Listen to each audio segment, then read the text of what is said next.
Just walk us through the overview of this scandal. What are the findings from the SIU relating to this 1 billion rand investigation?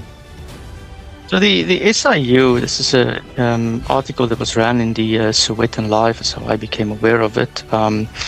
The SIU essentially found that workers in Eskom were basically working late at night and sort of manipulating the tender criteria to siphon off money, and this has now been investigated. So this is sort of a systemic issue, in my view, in Eskom.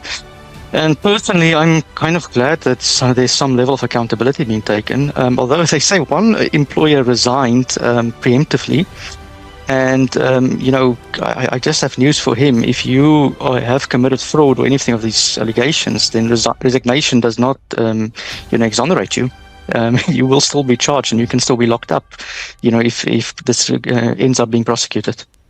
So we understand that the employees were able to manipulate procurement processes, particularly through low-value contracts. How did this actually work? So this is something, I wrote an article about this almost last year with a man by the name of Sadumu Stop. He was a quality engineer at Denel, and him and we're both engineers, and we talked about this. The issue is systemic, in my view. It's a systemic issue so I can't speak to all the particularities of this one because it will still come out. But the issue comes down to the tender criteria. Now, to explain to your audience, there's broadly speaking two ways of doing tenders for engineering equipment, things of that nature.